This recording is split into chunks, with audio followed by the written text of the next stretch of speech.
Welcome back, everyone, and good morning. Thanks for being here. Some wild stuff is happening with the FBI right now. John Durham, Special Counsel John Durham, is revealing the FBI actually, brought under payroll Disinfo, who was the Russian source spreading disinformation on Trump. By doing this, they may have also concealed evidence in an official investigation. This is a huge update that's going to have massive implications, and Disinfo has since admitted that this is in fact the case.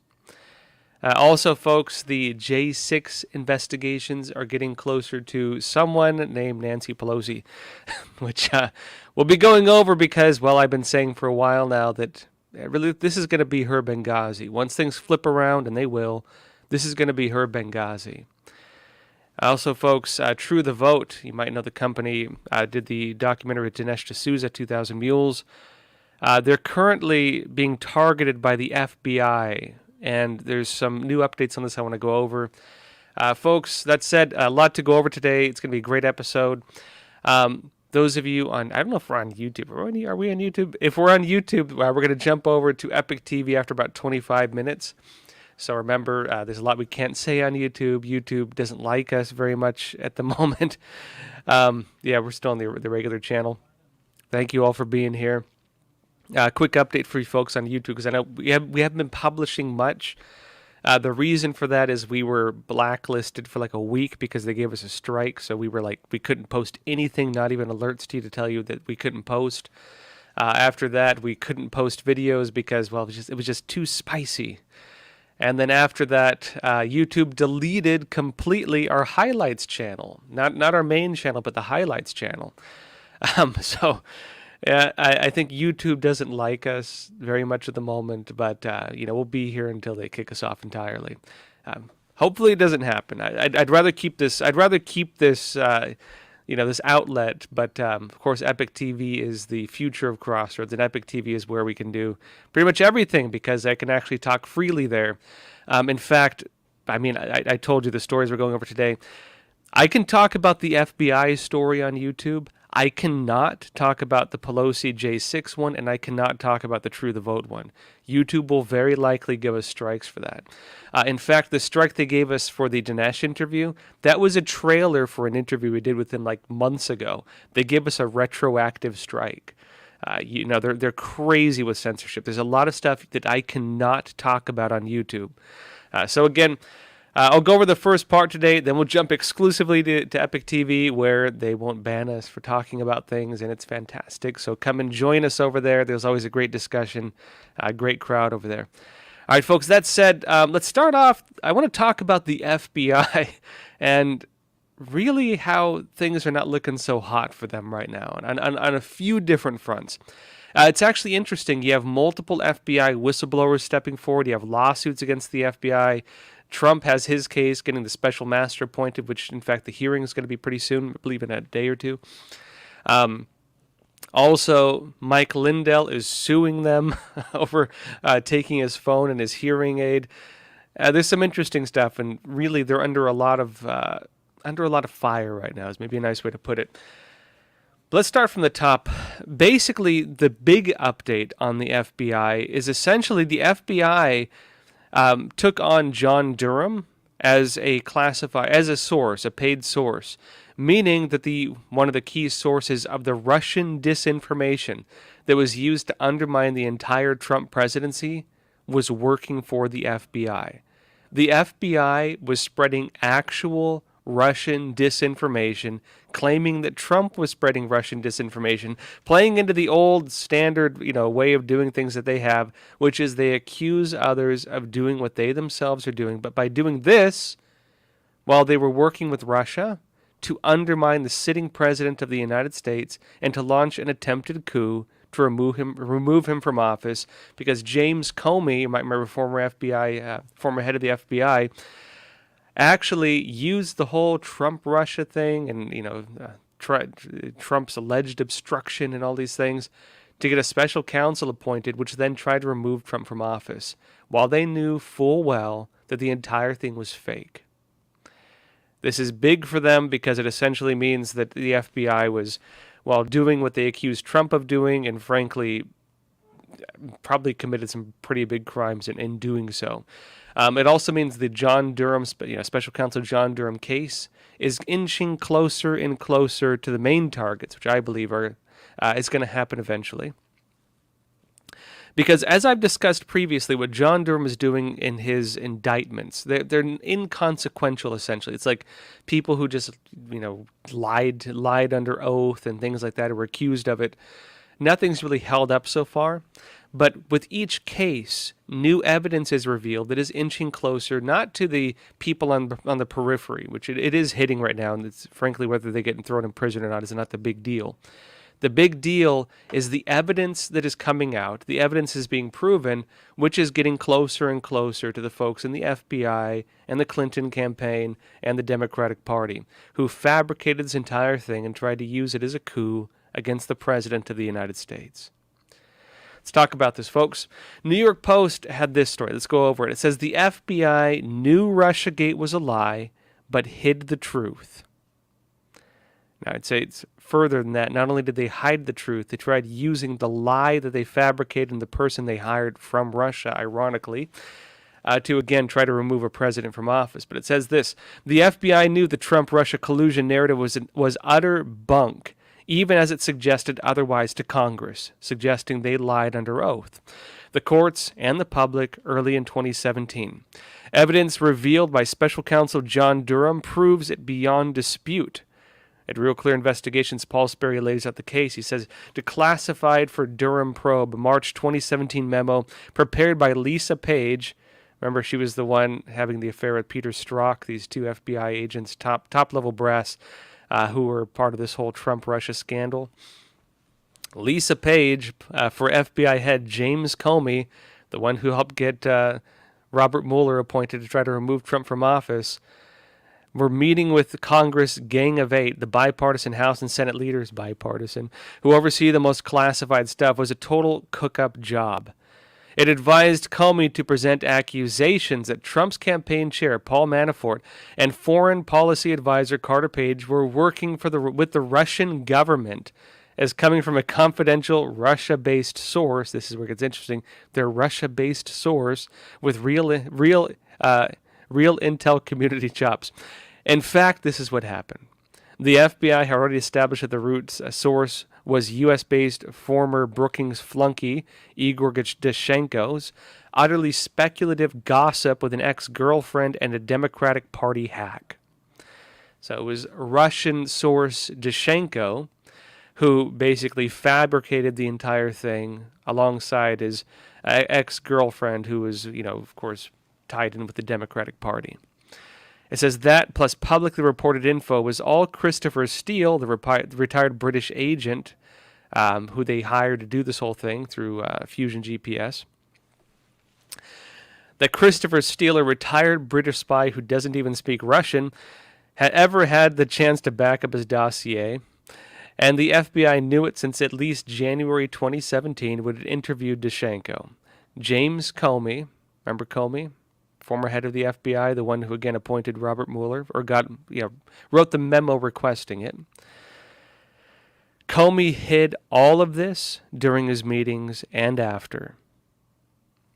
Yet the public only learned it years later, once the Durham probe began. The Comey meeting where he served up those nonsense stories prompted both House and Senate Intelligence Committees to open probes, but that was hardly the only poison fruit. By saying poison fruit, they mean fruit of the poisonous tree, which suggests that there were crimes committed in the structuring and putting together this case, meaning the entire thing was bunk from top to bottom, regardless of anything that came out from it.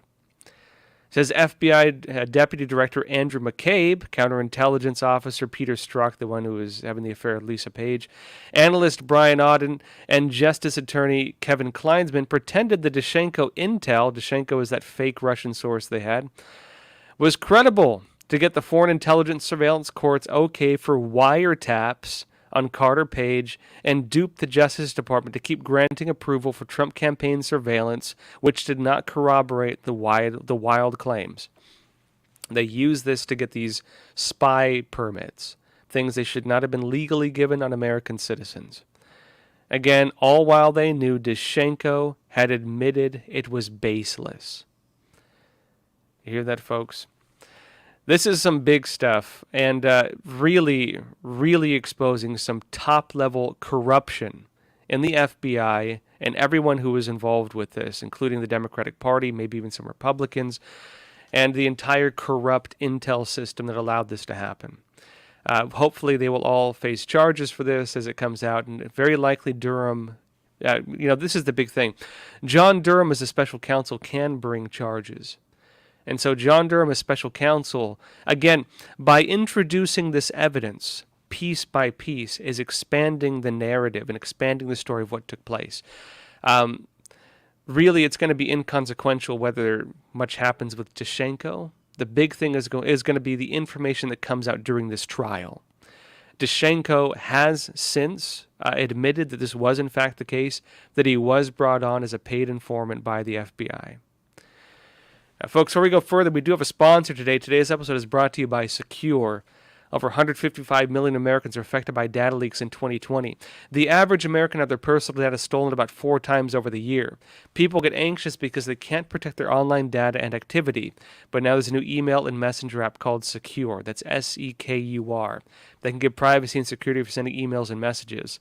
Secure's server and data center are hosted in Switzerland. That's important because Switzerland has the strictest data privacy laws in the world. Secure does not rely on big tech companies like Amazon, Google, or Microsoft, which also means it's not subject to the Intrusive Cloud Act. Secure does not mine your data, does not ask for your phone number or upload your contacts. It functions by adding people you know, then adding their secure numbers. You can also send people an invite. Now, it's $5 for the messenger, $7 for the email, and only $10 for the email and messenger package. You can visit secure.com today for a free 7-day trial, or use the promo code Joshua to get 25% off. And big thanks out to Secure for sponsoring today's episode. Now, folks, those of you who maybe you subscribed to Epic Times early on, you might remember we did that big Spygate map. Remember that? The one that we were called conspiracy theorists for. Hey, we haven't had to correct it. We haven't had to publish a correction on that map. You might remember Roman used to do commercials, Roman Balmakov with one of our shows.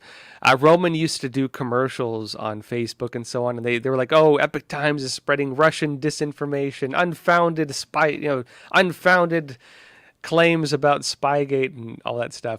Everything was true. Everything we had in there was true.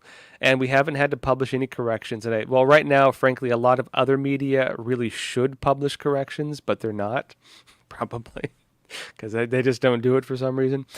I can tell you some interesting stuff, actually, about how that whole thing came about.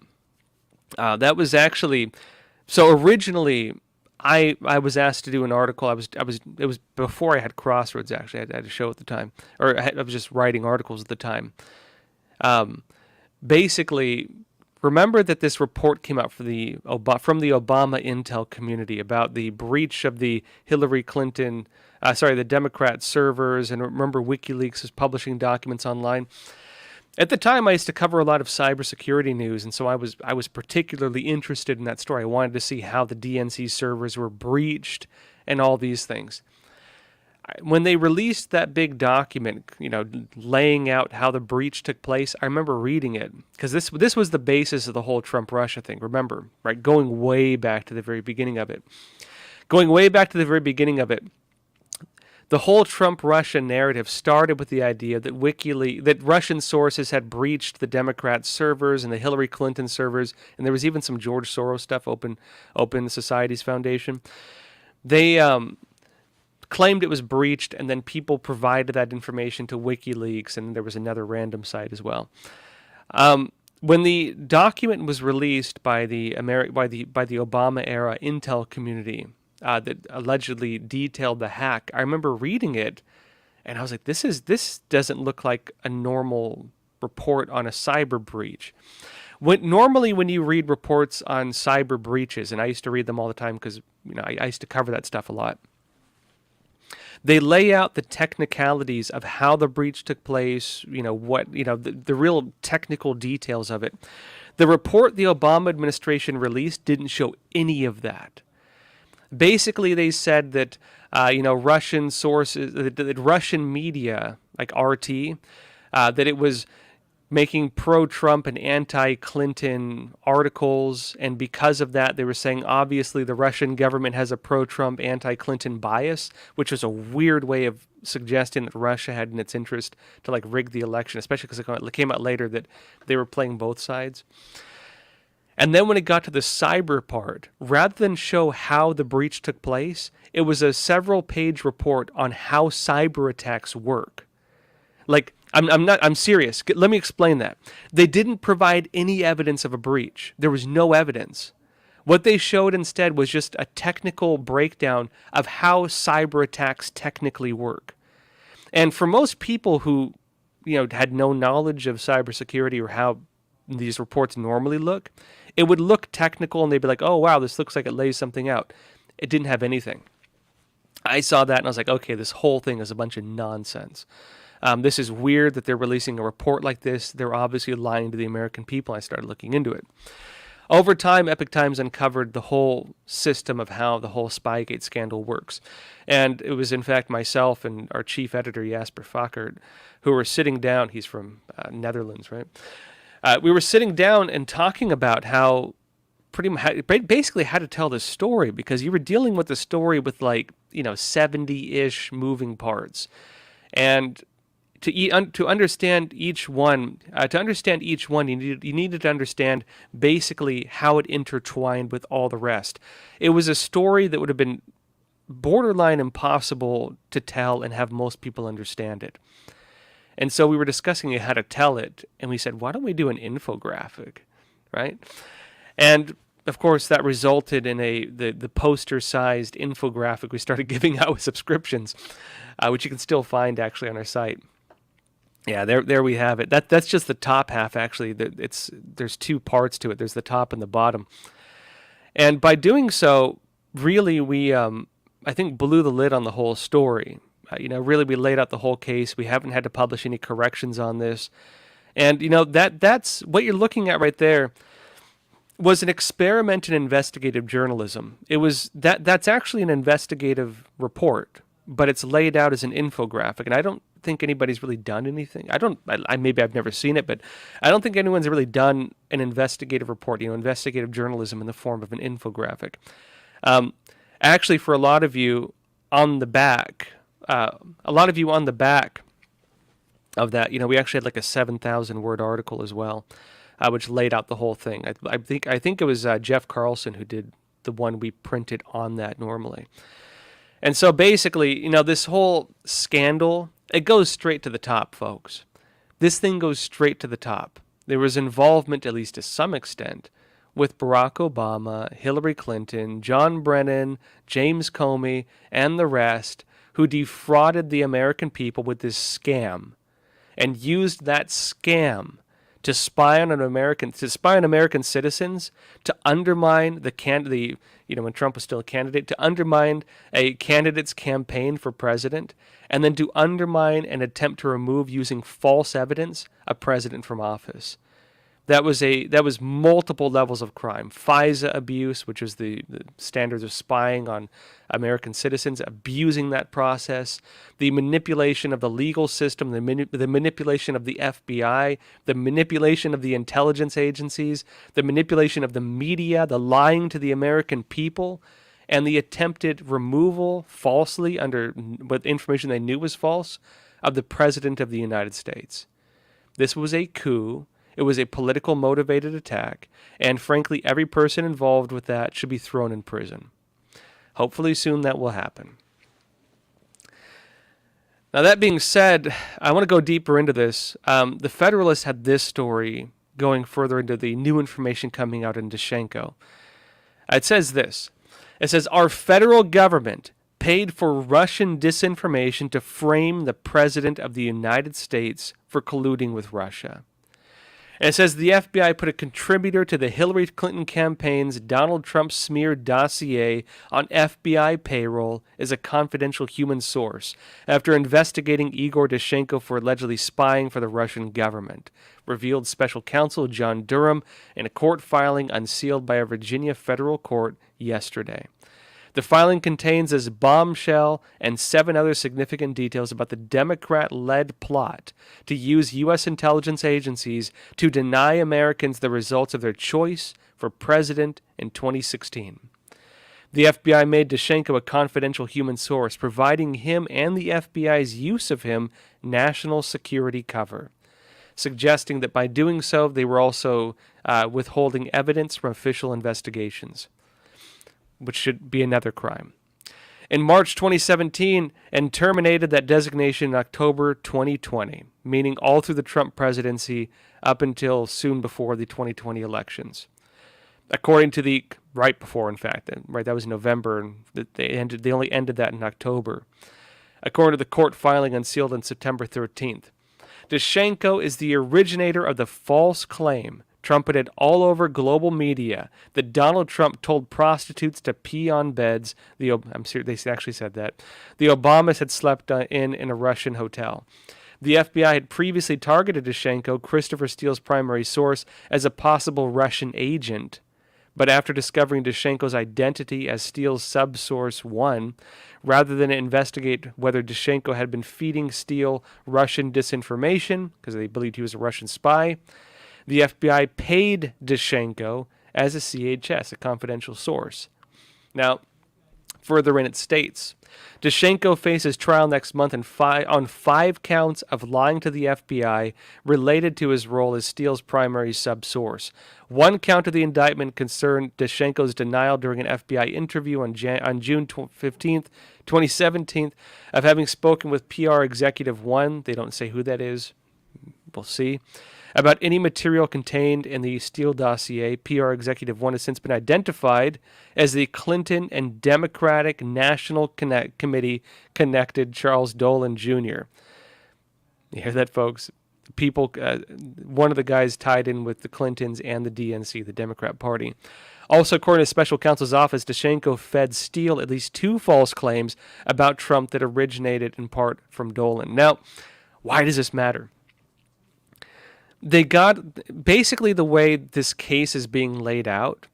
It's like if Steele is shown to be guilty, that's big because it shows it looks bad on the FBI. Basically, it means the FBI hired this this guy they believed was a Russian agent. He fed them false information, and after feeding them false information, of course they brought him on and protected him from being basically investigated, and also made it so that this stuff was never known to the public. That they were being lied to. They knew they were being lied to, and this was the case. Now, the big question is going to be, did he lie to the DNC? Did he lie to the Clintons? Did he lie to the FBI? Did they know he was lying? And that's going to be interesting to watch because, well, if he lied, he's going to be guilty. If he lied, he's going to be found guilty on these charges, and that's going to protect him, and it's also going to, I think, add some credibility to the Durham case. It's going to add, and also in the process of that, you're going to see a lot of the evidence come forward on what took place behind the scenes with the whole Trump-Russia scandal and, how the whole thing was fabricated.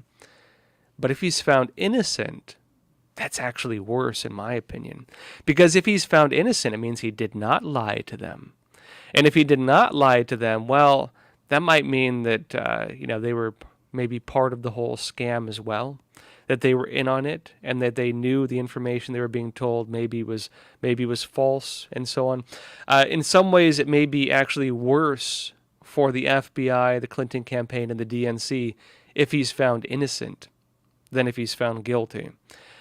Meaning as well that this is going to be another case of each side trying to throw the other under the bus to protect themselves. Now, a few other points in this. A witness said that Disinfo sought to broker Vladimir Putin's purchase of classified intel, suggesting that he was, in fact, a Russian spy. The FBI paid for Russian disinformation to target a U.S. president, meaning the FBI was actually part of this whole scandal, what would constitute an attempted coup. Hillary Clinton paid for Russian disinformation as well, and there's other information coming out. Meaning that this thing is, you might remember when I first talked about Durham and why the whole thing matters. This is why it matters, folks. Because in the process of the evidence coming out, the case is getting broader and it's bringing in more of the people who are involved in that broad scandal. They're starting on the periphery and they're moving towards the center. And at the center, Barack Obama, Hillary Clinton, the FBI, and the intelligence agencies. This thing is going to hit really hard, I would say. And Durham's investigations and the cases with this are unfolding. If you remember watching the show where I was talking about this when it started, they were unfolding in the way that I predicted at the time, actually. Because if you remember, I was saying that Durham was providing more evidence than he needed to provide, suggesting that by providing more evidence than he needed to provide, he was actually building cases on the periphery. And by doing so, building cases on the periphery, suggesting that he was, well, towards the center, I should say, beyond what was needed for the indictments that he was trying to get, suggested that this was going to be much broader than just the small cases he was going for initially. Now, that being said, Trump said this on Truth Social about the significance of this. Trump said, the FBI was paying a big-time Russian informant, spy, all the way back to 2017. While at the same time, they were accusing me of working with the Russians in the Russia hoax. In other words, they knew their case against me was, and all the money and man-hours spent, a fraud. Now, let's go back in time, folks. Remember this from 2017? Because we just talked about James Comey, the former head of the FBI, who has now come out on Twitter and has said, pretty much he's back. James Comey, in 2017, when questioned by Chuck Grassley, Senator Chuck Grassley said this. Let me show you James Comey in 2017, okay? This is what he said in 2017. I'll play this video for you.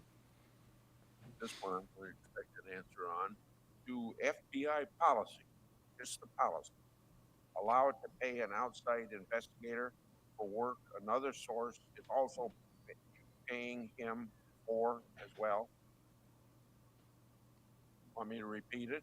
Do FBI policies allow it to pay an outside investigator for work that another source is also paying that investigator for? I don't know for sure, as I sit here. Possibly is my answer, but I'll get you a precise answer. In writing. Sure.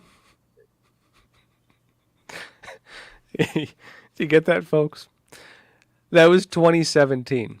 That was 2017 when James Comey would have known this was happening, because James Comey was directly involved with it. Could the FBI hire an outside source, for this kind of stuff? Could they do it? Well, I'm not really sure. James Comey was doing that while he was saying this, of course. I'm not really sure. Yeah, you don't say, right? That's what happened, folks.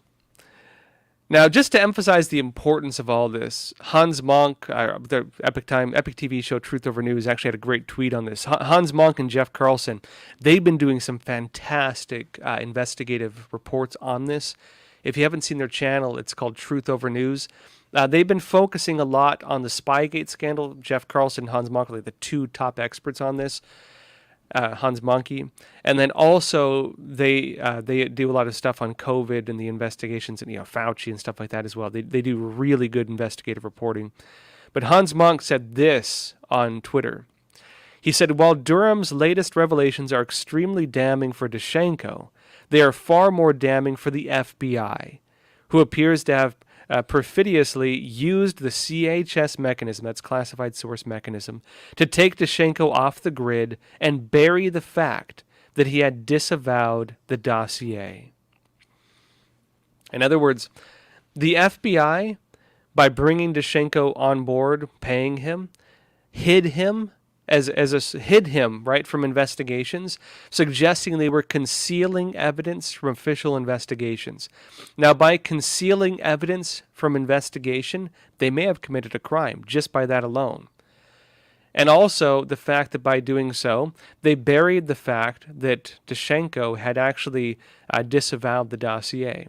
That Disinfo informed them it was fake, suggesting, well, why did they continue to investigate Trump-Russia all through Trump's presidency? Why did they continue to undermine a sitting president? Why did they allow that to be said and done?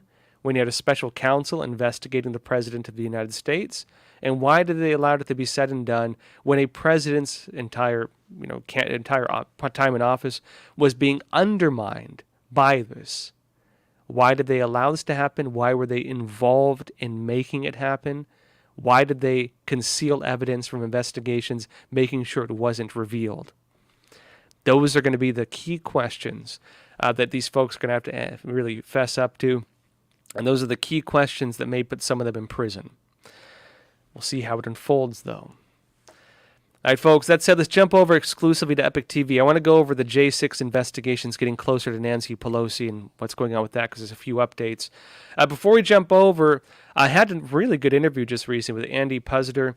He talked about the ESG standards, right, environmental social governance, and how these are socialism in sheep's clothing is what he's calling it. It was a great interview, and ESG is going to become one of the big topics going forward. Really some pretty big stuff. Let me show you this this trailer, then we'll jump over. This is insidious. This is the greatest threat to our democracy, our freedom, and our liberty in my lifetime. ESG is a form of investing that's focused on accomplishing leftist political agenda items as opposed to enhancing investor returns. This is a neo-Marxist form of investing. It's internal. You know, Abraham Lincoln said 150, 160 years ago that we would never be defeated from outside. If we were ever defeated as a nation, it would be by suicide. It would be internal. This is that internal threat. With the first 100 years of our history, we went from 13 backwoods colonies to the largest economy in the world by 1885. I mean, an economic miracle. Our economy was based on the invisible hand. It's based on the people. These elites seeing problems and deciding they're going to fix them for us. That's how you end up with poverty and want, as opposed to prosperity and abundance. Again, folks, that's exclusively on Epic TV and about environmental social governance. It sounds lame, but you need to know about it. That is the new form of socialism trying to push both in corporate America and in businesses. And the Biden administration is backing it as well.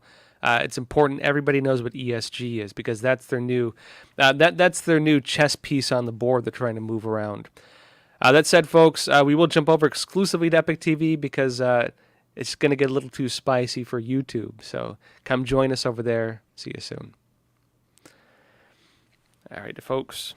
Those of you curious, today's tea